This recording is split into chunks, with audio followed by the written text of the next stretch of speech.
Oh, that's not good. Hey, what's going on, everybody? Sorry about that. Got all confangled. Welcome to the Birds Blast here on the It's Rap Sports Network with Kyle Quinn, 94 WIP's very own Kyle Quinn, and yo boy, Matty B, are on the call this evening, this afternoon, late afternoon, early evening. I don't know what side of the coin you come out on. We told you this from the day one. Be fluid. Things are going to change a lot on this show, but we're going to come at you as much as we can. And we're back. Kyle's back. I'm not flying solo again this week, thank God. That's not enough. That's too much to ask for anybody. Kyle, welcome back to the program. We have not spoken since I was in Alabama about 2 weeks ago. Yep. And a lot has happened with this football team, namely the fact that we have lost now 2 games in a row. The 21-17 loss to the Broncos and the 34-17 unthinkable loss to the New York Football Giants. Let's turn it back a little bit, Kyle. Let's talk about that Bronco game. 7 points. Eagles scored in the second half. The offense just can't seem to get an identity, which I don't know why we're searching for an identity for the defending Super Bowl champions. And Denver looked just a little bit more hungrier in that game. Yeah, I mean, I guess you could say that. And that game kind of feels like a lifetime ago. This whole season feels like it's taken a lifetime or a lifetime's worth of toll on you. But I mean, just that game to me was a lot of the same. I think at least for the Eagles offense and the Eagles as a team throughout the season, where it was, they're just playing inconsistent football on both sides. But I think it starts and ends with the offense. And it's been like that for the last 2 weeks, where the offense isn't really doing the defense any favors and not really letting them get a foothold in any of these games. And the offense doesn't really know how to close out games. They don't know how to, they just don't know how to put together 2 consistent halves of football. And I felt like that was more of the same against Denver. You can say that they were hungrier. I just think the Eagles played poorly. And maybe a little bit of a different story for the Giants game. But Denver, I just think they shot themselves in the foot in the second half of that game. Yeah, I remember when we were cutting this thing up, and I know I don't know if I might have been the only one who was floating this theory, but I didn't think this game was a trap game, the Bronco game. I thought the Giants game was a trap game, and it proved to be, I think, pretty true there. But it just seemed like a game, as you mentioned, it's sort of following the same MO, the same playbook as all the others have so far this season. And I'm going to push back. I don't think the offense in all 6 games up to this point has found their foothold. I don't think the offense has played a complete game at all. And now the defense is starting to struggle with the injuries, and it's starting to mount up a little bit. And that's not good, because we talked about it when you shot me down with a 2023 analogy. No, it can't be this same thing because it's a better defense. Well, now the defense is starting to come off the field because they're just tired and they're hurt. And the offense has done absolutely nothing to pick up the defense, Kyle.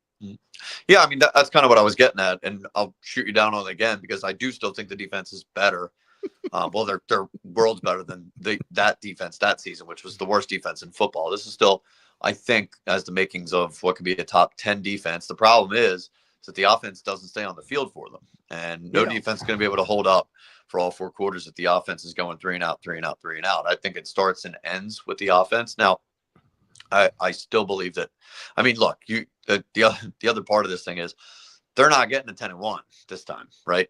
They're playing badly, and it's biting them early enough to where, I mean, the 2023 thing it's done with. They're losing now. Like, they're being humbled early on in the season. And I think does it have bad vibes like it did that year? Absolutely. And the way that they were winning earlier in the season was not sustainable. And you and I both agreed on that. But it's sometimes this can be a good thing, especially with a team like this that's young and as talented as they are, is that they get this wake-up call early on in the season, and they have this mini bye here, and then they have another bye week coming up, to where they can sort of look deep within and look in a mirror and see if they can get this thing on the right track. And I do still believe there's a path to do that. The other part is nobody's really standing out in terms of great teams in the NFL right now at this point in the season, right? I mean, if you want to look at the Colts, who are 5-1, sure, but do you really trust Daniel Jones as one of the top, as leading one of the top teams in the NFL? I mean, I don't. even though he's playing well. And you can look at the Bucks, who we beat in Tampa, right? I mean, you can look at the Rams, who we beat, but they're third place in their own division right now. And then look, there's Buffalo in the AFC, who's also dropped 2 games in a row. So look, has it not looked great? Of course not. I know it's looked terrible, but at this point, they have the luxury of time, and that was something that they didn't have in 2023. That collapse came well after they had their bye week, so that things just kind of went off the rails and never really got an opportunity to get back on track. So I do believe with the coaching that they have and the amount of talent that they have, that there's still a world we're living in where this thing gets back on the rails and everything's okay. So I've revised my 2023 analogy because I think it's being taken too literally. For Christ's sake, I mean, I get it. They're not 10-1, and I know they're not going to. Their pathway to whatever record they're going to have is going to be different than it was in 2023. So I'm going to revise my 2023 analogy, and I'm going to turn it to this. Let's call it pre-Saquon analogy. All right, 2023, the collapse. 2024, the first 4 games of the season, offense was a lot like this. They're trying to, throw, and they couldn't do it. They couldn't. They didn't have an identity. Whatever. They go to Saquon, and I keep harping on this whole thing about the Saquon Barkley effect on this football team in 2024. I think now people are starting to really see what the effect really was, because he's nowhere near that. I didn't expect him to be. I expected him to be a lot closer to 2024 form than he is now. But the lack of the Saquon Barkley explosiveness, the lack of that bell cow situation has thrown this offense back into the 2023 collapse into the first 4 games of 2024, Kyle.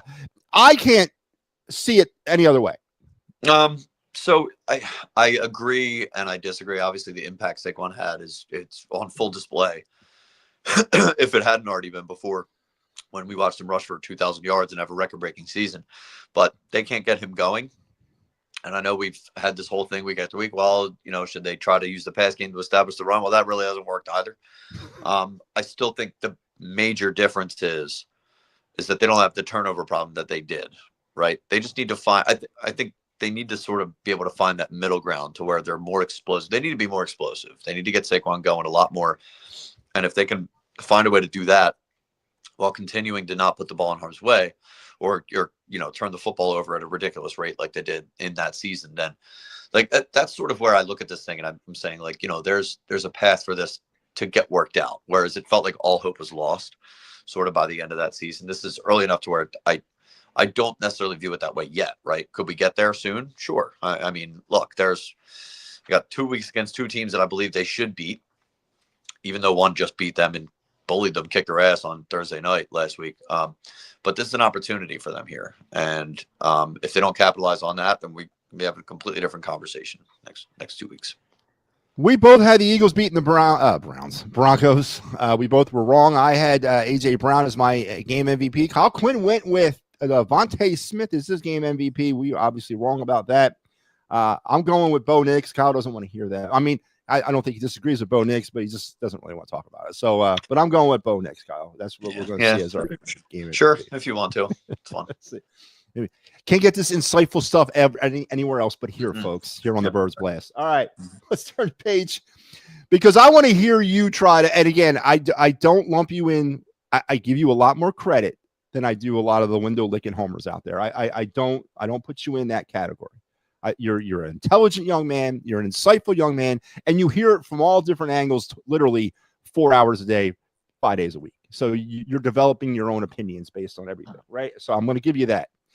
But in any world, in any universe, in any galaxy, is there a justification for going out, even on short rest, to the Meadowlands and getting absolutely demolished by the lousy Giants? No. I mean, that's about as unacceptable of a loss as you can get, going up against a rookie quarterback on a short week and a team that, I mean, just flat out stinks. They're not well coached. They're not very talented. And to put up the type of performance that they did, I mean, it just can't happen. Actually, I'm trying to think of the last time we saw the Eagles get straight up dominated like that. And it probably was the end of the 2023 season in the Meadowlands again against the Giants and Tyrod Taylor. So maybe it's a Meadowlands thing. I don't know, but that's not, that's nowhere near an acceptable performance for a team that has the aspirations that this one does. I mean, this was the first time in a while that I remember the Eagles getting flat out like bullied, not being the bullies, getting bullied. It probably goes back to, again, that season, but can't happen against Jackson Dart. At this stage in his career, it can't happen against Cam Scadaboo and the lowly New York Giants. That was about as abysmal and embarrassing of a performance as you can have.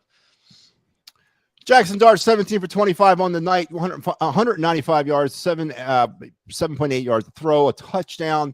On the ground, Dart, 13 carries for 58 yards, about 4.5 yards a carry, which is never good. He also scored a touchdown on the ground. Cam Scadaboo, 19 carries for 98 yards, 5.2 average, and 3 killer touchdowns, as you said, was bullying his way through the defense all night long. It was just a matter of what Eagle player he was going to run over next, and he did that. Yep. And en route to a 34-17 win against the Eagles.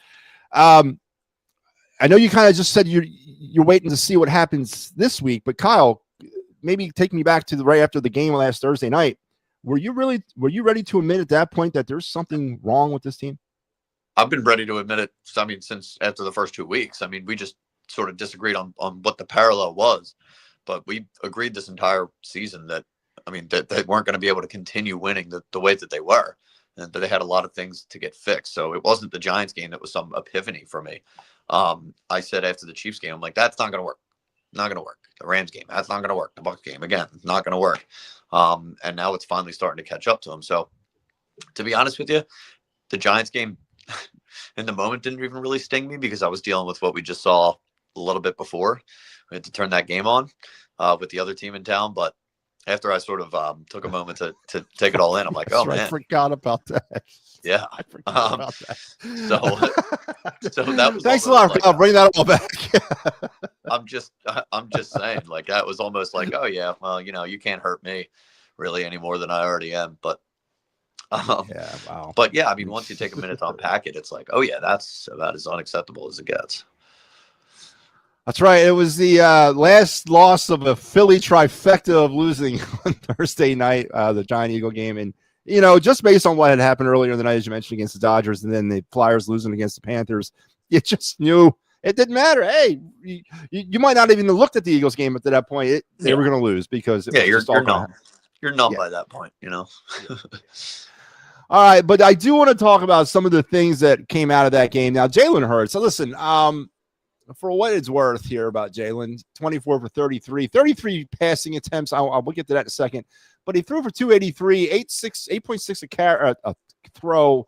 He did have the touchdown, but he did have that costly interception late in the game. I don't know if really it's costly, but it was just down there by the goal line. Saquon, 12 carries on 58 yards for him. Piddly 4.8 a carry. Dallas Goedert led the way receiving for the Eagles with 110 yards on 9 receptions and a touchdown. A.J. Brown 6 for 80 with no touchdowns. Talk Jalen Hurts. Is there ever a world when you look at a box score and see 33 pass attempts for Jalen Hurts that you feel comfortable about that? Well, no, and I think I've always sort of been on the side with Jalen Hurts that it's not about a certain benchmark of yards, numbers, whatever that I need to see to him or see with him. A good game from him when you see one, and it's when he's decisive and when he's accurate. And he's taking care of the football. Which, granted, those are some things that he's good at. It's probably one of the worst games I've seen from Jalen Hurts in a long time, and that even dates back to last season when I thought he was inconsistent up and down. I mean, he was brutal. He was missing guys all over the place, not seeing open guys when there were open guys. I mean, he had a chance to really get themselves into the game by throwing that deep ball to Devontae Smith, but he just completely sailed. And those are ones that he's usually, pretty okay with. He's pretty good deep ball accuracy, but missed that one. Missed A.J. Brown, who was running open when he threw the interception to the side of the field. So it was just, I mean, like I said, it was one of the worst games I've seen him play in a while. And even if you do look at the 33 passing attempts, 280 yards, like it's never about just that for me. Like it when you see it. You know what I mean? The Eagles handed the football off. If you take away the running attempts or whatever, the carries from Jalen Hurts, he had 7 of them. But you take those away, the Eagles handed the football off 13 times in that game. That's not how you get the reigning NFC rushing leader into a game, Kyle. I've stayed away from trying to lay blame on Padula, and I've stayed away from it because I'm a big fan of you got to go out and produce, regardless of what your scheme is. But if your play callers or if your scheme makers are handcuffing you, what can they do? And what's your take on the lack or the imbalance of this offense? Either it's too much passing or it's too much running and it's not on the passing. I mean, what's your take on Kevin Padula? And I'm not going to blame him. It's all the offensive minds on the team right now on the sidelines. Just you got to do better about mixing the thing up, right? Yeah, I agree. And I know the players can't agree on whether or not the offense is predictable. And I sort of fall on the side where you don't have to be predictable, you just have to be you just have to execute, right? Last season, every single defense knew that Saquon was going to get the ball. But it didn't matter.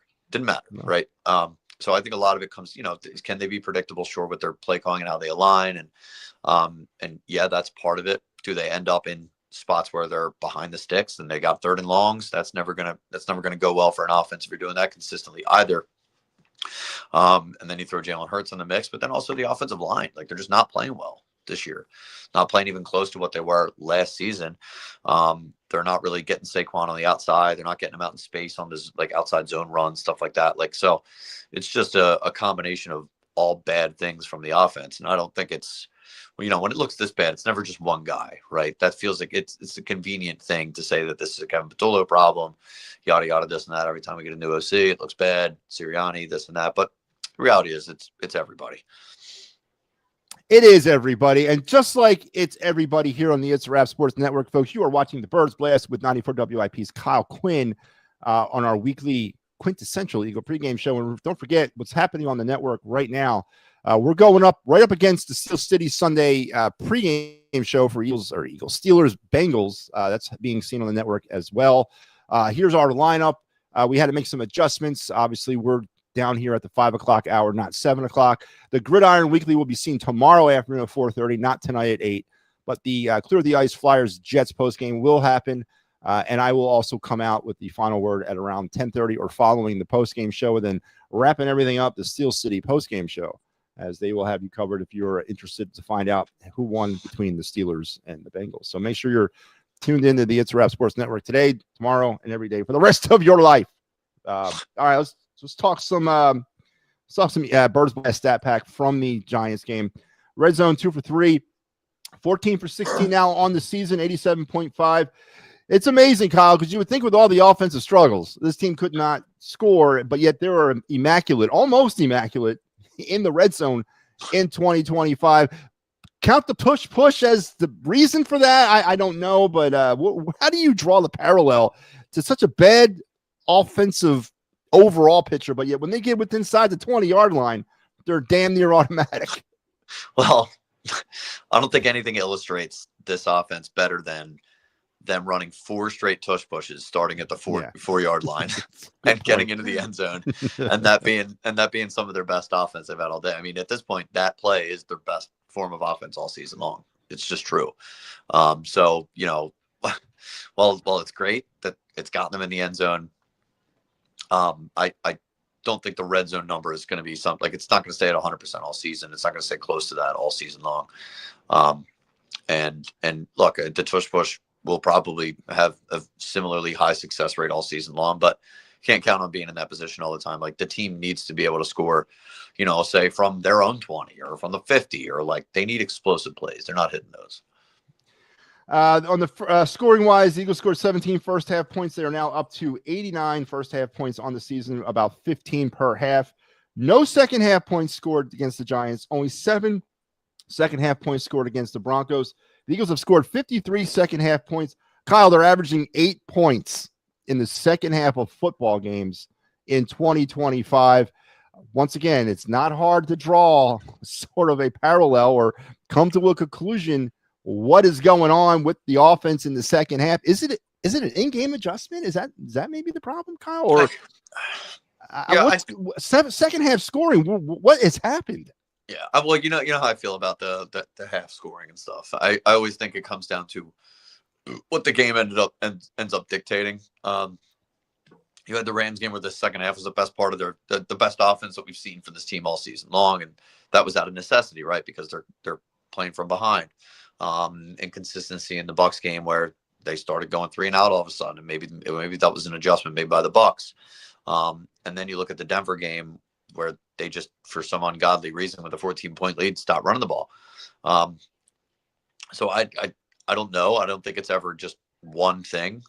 And I think a lot of times it comes down to just how the game's going.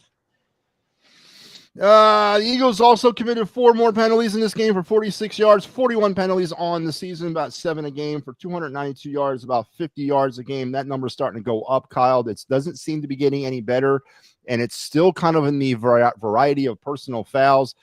Pre-snap penalties, this team is actually pretty good with, but when it comes to the big ones, the moneymaker, the $5 penalties, this team is still not figured out. It's the veteran presence or lack of veteran presence on that defense that's is situation, but this number is rising steadily. And it's been that way for the last 3 weeks. Yeah, and you can't even blame Jalen Carter for this one because he wasn't on the field. So yeah, definitely something that I'm sure Vic is. I'm sure Vic's not happy about that at all. And if there's one guy that I expect to get that worked on, it's him for sure. No turnovers forced for 2 straight weeks now. The defense has not forced a turnover. They didn't force any against Denver and no forced against the Giants. 5 now on the season, less than 1 a game. This was one of my rally cries of last season, was the fact that this team was just able to turn the ball over. It was, again, a big part of why they won a Super Bowl last year. If you disagree, go back and check the numbers, especially from week 9 on. They were a turnover forcing machine.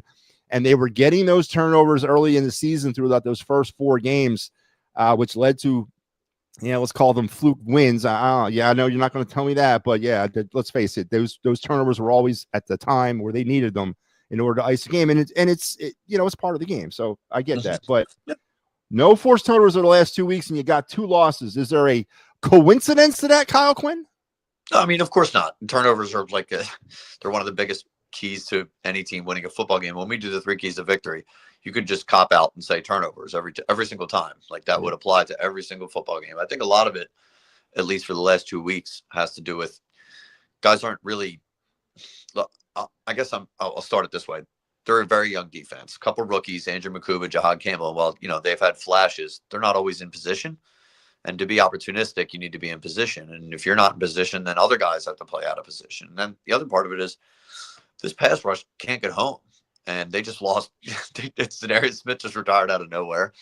Nolan Smith not on the field. Jalen Carter not on the field, and even though he's when he's played, he hasn't really been very impactful. At least not as impactful as he once was.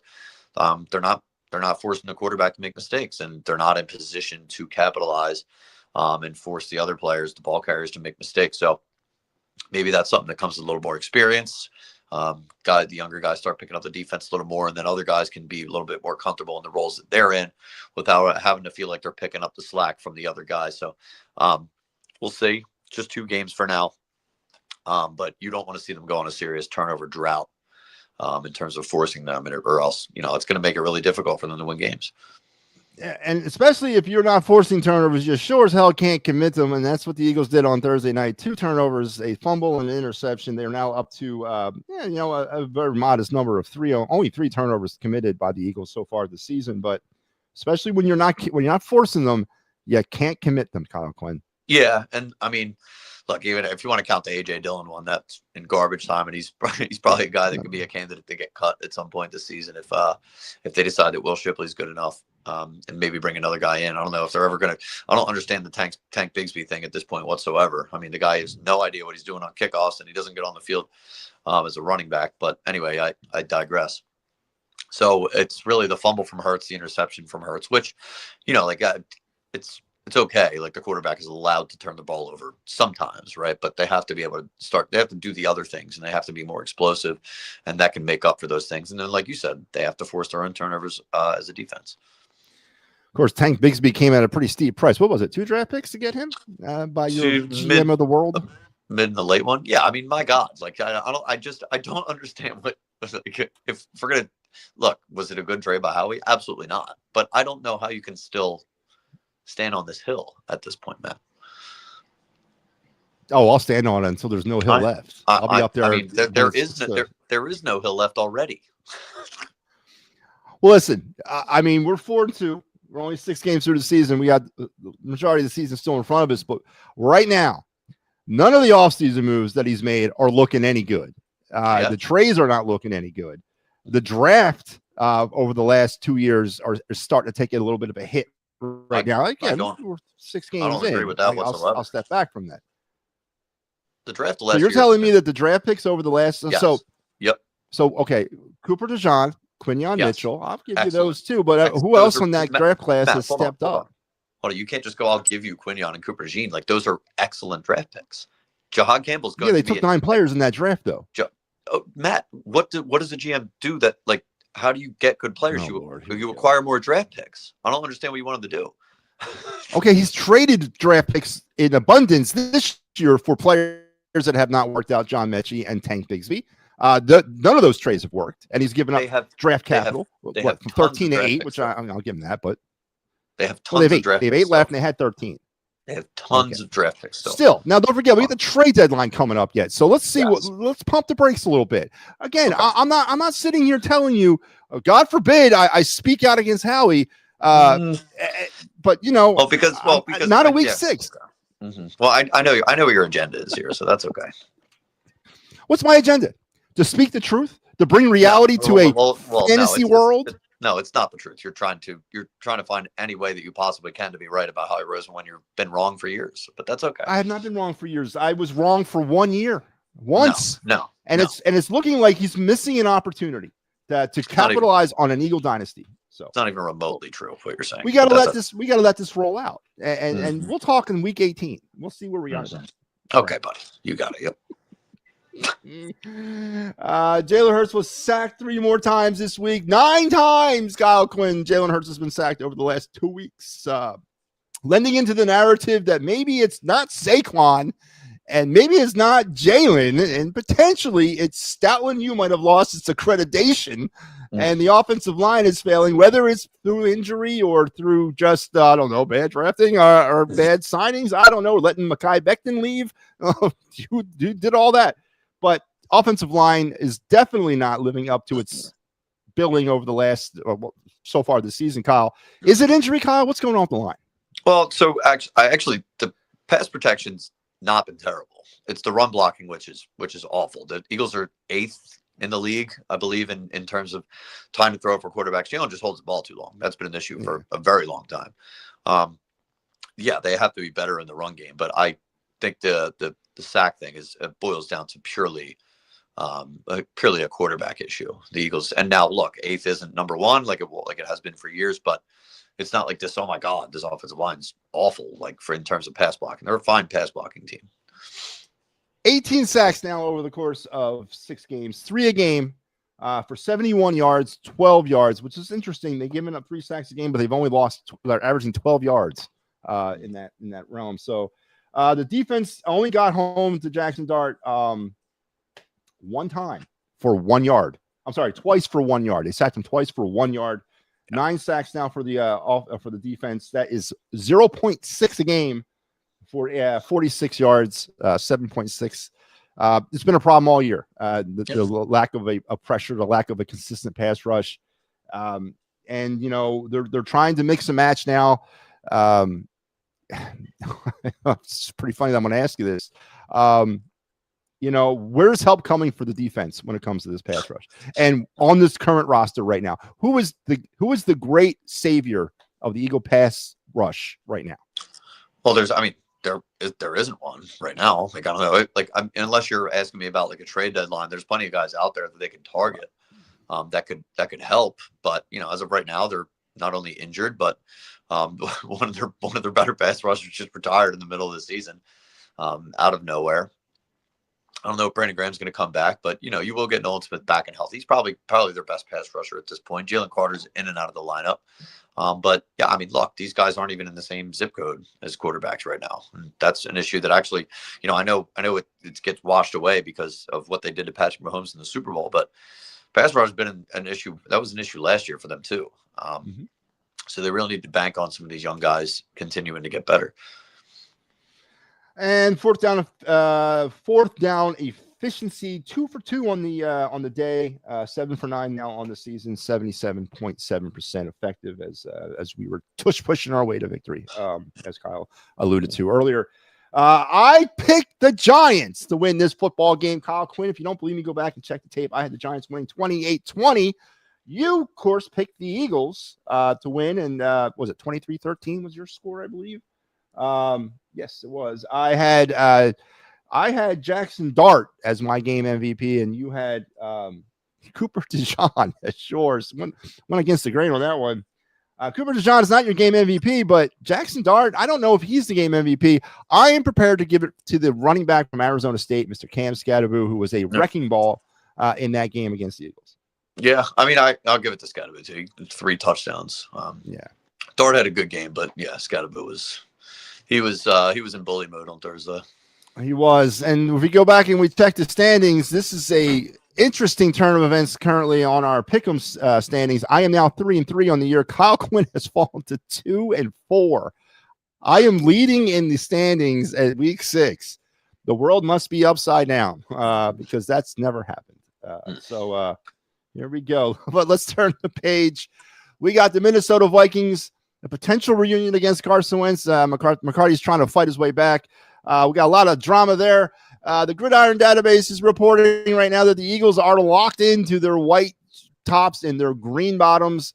The Vikings have not announced it officially, but they're projecting the purple tops and white bottoms out there in Minnesota. The weather on Sunday in Minneapolis will be pretty nice for a late October day. It's going to be sunny with a high of 60. So the roof might be off the stadium on this game. Injury report as we are at this point of the season or at the point of the week. Calcaterra was not a participant in practice. This was, I think, as of yesterday. This is not as of today. Quinyon Mitchell was out there, but limited with the hamstring. Landon Dickerson limited with the ankle. Jalen Carter was a full participant with his heel. Zach Bond finger was a full participant, and Jordan Davis a shoulder problem, but he was also a full participant. Let's talk Quinyon Mitchell, Landon Dickerson there, Kyle Quinn. If Quinyon Mitchell is not 100%, is it a mistake to put him up against Justin Jefferson on Sunday? I mean, not if you want to win the game. I mean, so a limited Quinyon Mitchell gives you a better chance than Keely Ringo, Eli Ricks, and the rest of them. No question. Yeah, I mean, those guys. Justin Jefferson could eat anybody's lunch, let alone a Keely Ringo or an Adoree Jackson. If Quinyon Mitchell can go, he's going to go. Yeah. What is your take on Quinyon Mitchell going in a Week 7 game? Maybe currently not 100%. Are you concerned that maybe you're pushing it too hard at this juncture of the season? No, just because I think getting wins early in the stage of the season is important. I mean, it's not, it's just as important as it is at any other point in the season. If I'm always of the mindset that if guys are available to play and capable of playing, they got to play. So, I mean, these are your best players. You put them out there. The other big injury, and it's been an injury problem since training camp, Landon Dickerson, and I don't think the guy's been healthy at all since he got hurt in training camp. And it's probably something that's not going to go away unless they just shut him down. He's probably going to be dealing with this the rest of the way. Again, I ask the same question when it comes to Quinyon Mitchell. Are you going with Landon Dickerson if he's not 100%? Are you concerned about the long-term ramifications of potentially losing him for this season? Or would you side on the, sit him down for this week and next week against the Giants, the third week with the bye, and then come out of the bye with a fresh Landon Dickerson? No, if he can play, he can play. I mean, he's still one of your best players. Like I'm going to have the same exact approach, and I did hear that he is going to play. So he's going to play. Again, not sure about Quinyon, but he's going to go, and I think he should. Well, him going doesn't. Yeah, but that doesn't necessarily say he's not hurt. Of course, but he's capable of playing. Yeah, I'll give you that, but let's hopefully he makes it through the game. For the Vikings, J.J. McCarthy, limited for the ankle. Brian O'Neill was knee problem limited. Donovan Jackson limited. They're pretty nicked up here. Andrew Van Ginkel with his neck was limited. Carson Wentz was a full participant, but he's dealing with a shoulder problem. Blake Cashman, hamstring, full participant. Michael Jorgens, full participant with a hamstring. And Tyler Beatty, full participant with the knee. Obviously, the big thing is J.J. McCarthy versus Carson Wentz. Yep. Let's talk about this from two sides of the coin. If you're an Eagles fan, who you rather see? Well, you'd rather see Carson Wentz. I mean, Carson Wentz isn't good. I mean, he doesn't worry me at all. I actually just came up on my screen that JJ McCarthy was limited again today in practice. Carson Wentz again full. It's going to be Carson. I think all the signs point to Carson Wentz, but yeah, Carson Wentz is the quarterback that you want out there because he's the most beatable. He's the Eagles are the most familiar with him too, right? So and I think it's smart for the Vikings to sort of protect their investment in JJ McCarthy. They don't want to further injure him. He's going to be the future of their team. And Carson Wentz is just, he's a nobody. He's going to be in and out of there. So, but if you're an Eagles fan, you want to see Carson Wentz. Yeah, I agree. The wild card of the unknown quarterback is obviously was part of the reason why I went with the Giants last week, because I'm not necessarily on board with Jackson's aren't being anything other than maybe a one-hit wonder. But when you don't have any tape, you don't have any tendencies, you don't know this kid, and he is athletic, and he's got nothing to lose at this point in his career, and he's a rookie, you always kind of go, yeah, that could always go sort of both ways. And with Carson Wentz, at least you know his limitations. You know what he can and can't do. You're absolutely 100% right. And as far as protecting their investment, 2 seasons in the league and the kid can't stay healthy. That's not looking good for what Minnesota invested in him.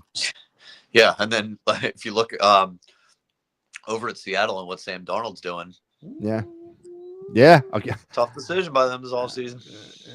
All right. All right, Kyle. Let's get into this thing. Give me some key matchups you're going to see on Sunday. All right. So I think 2 of them involve Brian Flores, and the first one is Brian Flores' zone defense versus I'll say Kevin Patullo and the Eagles' passing attack. The Eagles they struggled so hard against zone, and the Vikings are the best zone secondary in football. So great, awesome. But they said that they sat down, they had this conversation with the coaches and the players on offense, and they feel good about where they're going. So let's see it put to action this week. So that's going to be the one I'm watching there. The zone secondary versus if we can figure out a way to get zone beaters, get AJ or Devontae open in space. That'll be a good one there too. The second one is Flores and his simulated pressures versus Jalen Hurts, who famously struggles against Brian Flores and simulated pressures and stuff like that. So they're going to need to figure out a way to circumvent that. And then the other one I'll say is the Eagles' offensive line, which is struggling, versus the Vikings' defensive line, which is also struggling. We're going to see who's struggling the most on Sunday. And this, I think, would be a good opportunity for the Eagles to maybe finally establish a run game this season. So that'll be the big one I'm watching. Yeah, me and you were lockstep on one of mine. My number 3. Well, actually, my number 3 is the Eagles versus themselves. There's been a lot of finger pointing, a lot of secret meetings that are happening, whatever. Yep. They just got to stop that and just play football. Leave all the other stuff off the field. Leave all the other stuff in the locker room. Just remember who they are, the defending champions. And I heard something earlier this week, and I've heard a few things that have made me sick to my stomach about certain things. And it's coming from a side of the fan base that was so high on the repeat dynasty. No one's going to stop us at the beginning of the season. Now I'm hearing that same side of the fan base tell me, well, they're tired. They're tired from the long run through the season last year. You can't expect them to be fresh. And the Giants, it was their Super Bowl. I mean, first of all, the tired thing is beyond ludicrous and beyond ridiculous. I don't even want to give it and entertain it. But as far as the Super Bowl Giants thing, yeah, you're damn right they did. And the Vikings are going to play this game like it's their Super Bowl. And then next week, the Giants are going to go back again like it's their Super Bowl. It's going to be week to week with these teams because everyone wants their shot at the Eagles, Kyle. And that's heavy is the head that wears the crown, my man. Yep. Yeah. I mean, we knew that going into the season that every team was going to circle this one on their calendar. Absolutely. And that's not going to change throughout the rest of the season, no matter how good or how bad the Eagles are playing. We're that team. So, I also am concerned about the disguise blitzes and Jalen Hurts' ability to pick them up. Teams' defensive coordinators, now that they know they don't have to necessarily be concerned about Saquon Barkley anymore for whatever reason, they're starting to go back to those and forcing Jalen Hurts to try to beat him with their arm. And so far, we can we can discuss this all night long, but they're an interception, a fumble, a block punt, and a field goal away from being 0-6 right now. They really are, in my estimate right now. So if they continue to disguise blitz against Jalen Hurts and his ability to pick up those blitzes, you're forcing him to throw. I really don't know what that's going to equal to, Kyle. I really don't. Yep. Yeah, it's good. Yeah, good. No, you're absolutely. And then my number one matchup, Justin Jefferson versus whoever it is out there. If it's a limpy, gimpy Quinyon Mitchell, or if it's BJ gets signed between now and then, or gets traded here between now and then. Eli Ricks, Keely Ringo, Nick Sirianni, if he hops on the field to try to play defense against them, whoever, because obviously they're going to give you a steady. It's going to be just, there's no secret here. They're going to Justin Jefferson. It's a matter of whether or not somebody in that secondary can step up and stop him. With that being said, is there an opportunity, a chance you think you see Cooper DeJean out wide against Justin Jefferson at all on Sunday? I mean, yeah. I wonder if that's not something that they do just like anyway, because they're not getting good production out of Adoree or Keely Ringo or anybody. So that's something you could see for sure. Of course, best case scenario, I'd rather avoid it, but that's in the cards for sure. And then it also leaves a problem in the slot. So yeah, right. Yep. I mean, you can't fix one area and then screw up the other one. Well, we'll see how that all works out. Kyle, your 3 keys to Eagle victory. So these are all going to be offensive keys, because I do think the Eagles' issues start and end with how the offense is playing. I think the defense will look so much better if the offense can stay on the field, sustain drives. So, and 2 of these are going to be about the running game. The first one is, can we start giving Saquon the ball on these outside zone runs? Like, stop running it into Cam Jurgens' ass every single play. It's not working. Their best running offense last year was when they got him out, outside and behind the tackles. Lane Johnson, Jordan Mailata, the 2 best players on the line right now. Still, they're the best players on the line this season as well, and have been, especially with Dickerson hurt, Jurgens not playing well, and Tyler Steen sort of being new to this whole thing. Give Saquon the ball on the outside, give him those zone runs. The other one is more design Jalen Hurts runs. I mean, look, the one way that you can beat simulated pressures and blitzes and stuff like that, we saw this in the Super Bowl. Spagnuolo's rushing guys, Jalen Hurts just takes off. So if Jalen Hurts is fully healthy, like I believe that he is, then get him the ball in some quarterback draws, let him run if he sees a rush coming in his face. I want to see Jalen Hurts get 5, 6 more runs than he normally would in a game like this. And then number 3 is figure out a way to pick apart that zone. I mean, like we just talked about in the key matchups there, the Vikings play great zone. The Eagles have not been very good against zone. If they can find a way to beat zone, force the Vikings to, maybe switch it up, play man, stuff like that, then we should be able to pick them apart. I mean, I don't understand why we aren't able to pick them apart, considering how long this quarterback and these receivers have been together, but it's neither here nor there at this point. We'll see how it goes this week, but that's been one of the things that the wide receivers talked about, that AJ's talked about, is they need to get better against the zone defense. And I think if they're able to run the ball into that zone, and they're able to pick it apart a little bit, maybe with better timing and stuff like that, then you might see teams start to back off a little bit. Yeah, and my keys are, again, it's pretty scary here. I'm actually going with 4 keys Eagles victory, because I have added 1. That's against the rules, man. I created them so I can do what I want.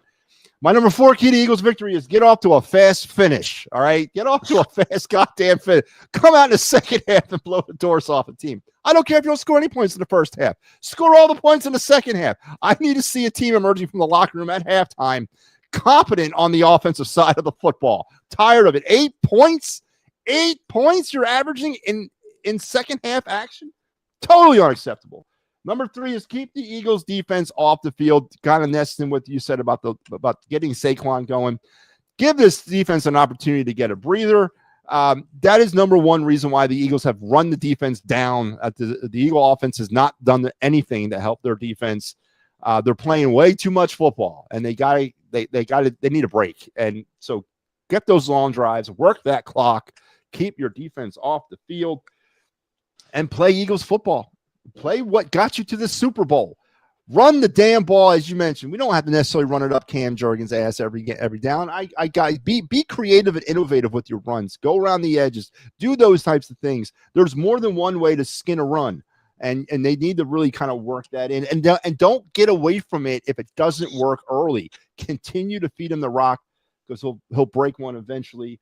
And the defense, for however they can, with limited personnel, with maybe not the right personnel, with draft picks that have not worked out, and with free agent signings that have not worked out. They need to figure it out. They need to take matters into their own hands. No turnovers over 2 weeks is unacceptable. You're not going to win in this league if you can't you can't force turnovers. They got to play. They got to get deep down in their intestinal fortitude area and find a way to win this football game, win the battle of that trench, shut down Justin Jefferson, and put a hurting on Carson Wentz. Yep, and I'm with you with the run game thing. I think, we tried to pulled our hair out trying to figure out what the hell's going on with this offense this season. I think it's starting to become pretty evident that everything will just become so much easier for them, the offense, the defense, the entire team, if they can just find a way to run the ball better. I mean, it's one of the worst running games that they've had in a long time. So it is. And you're absolutely right. All right, Kyle, give me a score, a prediction, and the game MVP. All right, Matt, I'm choosing to believe that this is where, it's not going to be pretty. Everyone's going to still have their issues and scream and yell what's going on with this team. But I believe we get ourselves at least one step back in the right direction. It's Carson Wentz. We got to remember, take a deep breath. Carson Wentz is the Eagles' savior because he stinks and he's taking the field for the opponent. I think the Eagles are going to win, I'll say 24-20. And it's going to be the first Saquon game of many of the season. So I'll go Saquon Barkley. 24-20 Eagles. Saquon Barkley is your game MVP. I think the end is nigh, and I'm going 28-17 Minnesota, and give me Justin Jefferson with a 150 burger and 3 touchdown day against the Eagles. I think it's all Justin Jefferson all day long. And listen, Kyle, I don't see. I'm having a hard time seeing through the forest anymore. I was trying to be subjective. I was trying to keep a level head, but I just see a lot of the same things I saw pre-Saquon Barkley with this football team right now. Okay. And look, that happens, and Carson Wentz outplays our quarterback. They kick our butts like that. That's going to be like my Joker moment on this team for the 2025 Eagles. So we'll see how I look next week. Week 7. Wow. All right. Question of the week time. This is the part of the show where I lock myself into a room for days on end, and I come up with the greatest brain-titillating question to ask young Kyle Quinn in regards to the Philadelphia Eagles, and it is always insightful, in depth, and very on point. So let's go with our question of the week. Kyle, a lot of talk has been made about the 2023 season revisited. I've been on that narrative since about week 3 or maybe even week 2. I've also heard it from a lot of different outlets. I've heard it from your outlet a lot of times as well. But this week, allegedly, it came out of the Eagles locker room by an unnamed player who stated that it's starting to feel like the 2023 season all along. This was what I feared, Kyle. It doesn't matter what we say as fans. Doesn't matter what the media says. It doesn't matter. But when it starts coming out of the locker room, that's where it matters, Kyle Quinn. Aside from what's happening on the field, what do you think the state of the Eagles as a team inside those closed doors is right now? Well, hopefully a lot better than what that implies. You can't love the finger pointing this early on in the season because that means people are, not really working as a team, and they're starting to sort of look out for their own selves and their own interests and things like that. And that was how things started to spiral out of control for that 2023 team. So, whoever's saying it, you got to hope that it's coming from a place of, let's not let this happen again, as opposed to starting to separate themselves from the group and starting to cover your own ass and things like that. So that's going to be the biggest thing. Like, this is the inflection point.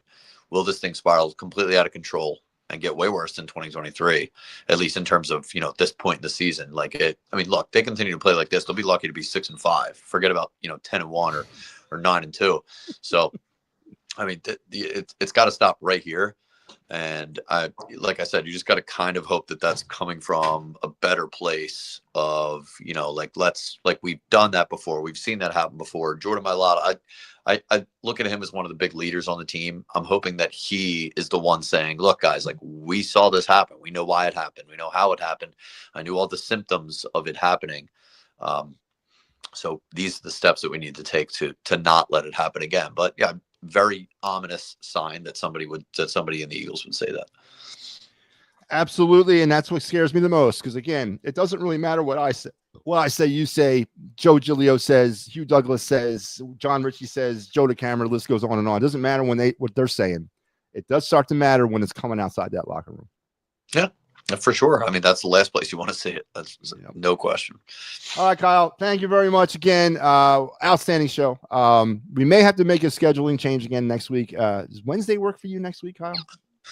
Possibly. I will be in touch with you on that. Okay. I got to hit the road. I got to go to Knoxville to the University of Tennessee next weekend. So I'll be on the road on Thursday. So traveling man, my friend. Yes, I am. I got to get that SEC baseball in. But anyway, we'll figure it out, and we'll definitely be back next week at some point. Kyle, before I let you go, please let the folks out there know where they can find you. Yep. So as you mentioned, every Monday through Friday, 10 to 2. On the midday show with you and Joe. That's 94 WIP. And then on Twitter @_Kyle_Quinn. All right, brother. Thanks a lot. See you next week. Go Birds. Thanks, buddy. Go Birds, man. Kyle Quinn. Good stuff. Good stuff, Kyle. All right. He's right. And I think I'm right too. When it comes from me or comes from the fans or comes from anybody else in the media, who cares? We're just, voicing our emotion, our frustrations, whatever you want to call it. But when it starts coming outside that locker room, when somebody inside the locker room is saying things like that, that's the part of the team or the part of the situation that it cannot happen. And if it is happening, that could mean a bigger problem that has already crept onto this football team. So we'll definitely see how that works itself out. But great show. Thank you, Kyle, once again. Let's get into my NFL Pick'em segment that I do every week. All the games, no spreads, just straight up picking them. Last week, an outstanding bounce back week for me. Week 6, I went 11-3, coming off of a 6-8 week 5 and a 7-9 week 4. I bounced back immensely. 11-3 week last week, 56-34 now on the season. I am picking these games. Let's get into my week 7 picks. I, of course, am going with the Vikings over the Eagles on Sunday. Tonight, you got the Steelers and the Bengals. Give me Pittsburgh. You got the Rams versus Jacksonville. Give me the Rams. New Orleans versus Chicago. I'm going Bears here. Miami, Cleveland. New England against Tennessee. Give me New England.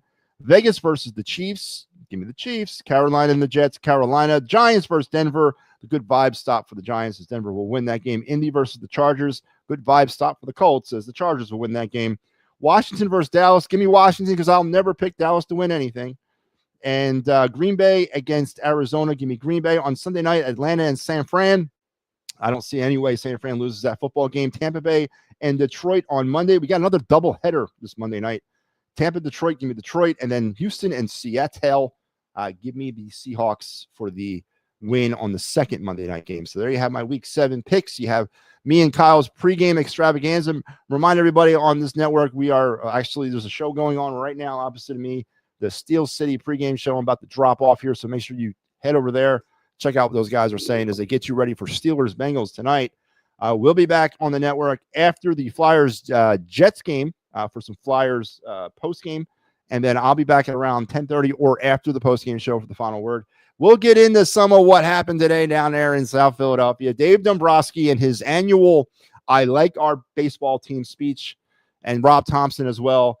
And the state of the Philadelphia sports media, which is pathetic, absolutely pathetic. Softball after softball questions being launched at the president and the manager, just terrible. We're going to break down what Dave said, what Rob said, what it means for the future of this team. And I got a feeling, folks, we're running it back, man. And I really do. I got a feeling they're going to run it back, but not as running back as you might think it is. And we'll get into more of that. We've been breaking that down all week, actually, on the final word. And then later tonight, after Steelers, Bengals, make sure you're back for the Steel City postgame. So thank you for tuning in. This was the Birds Blast with Kyle Quinn. I am Matty B, and we're out of here. We'll see you guys later tonight.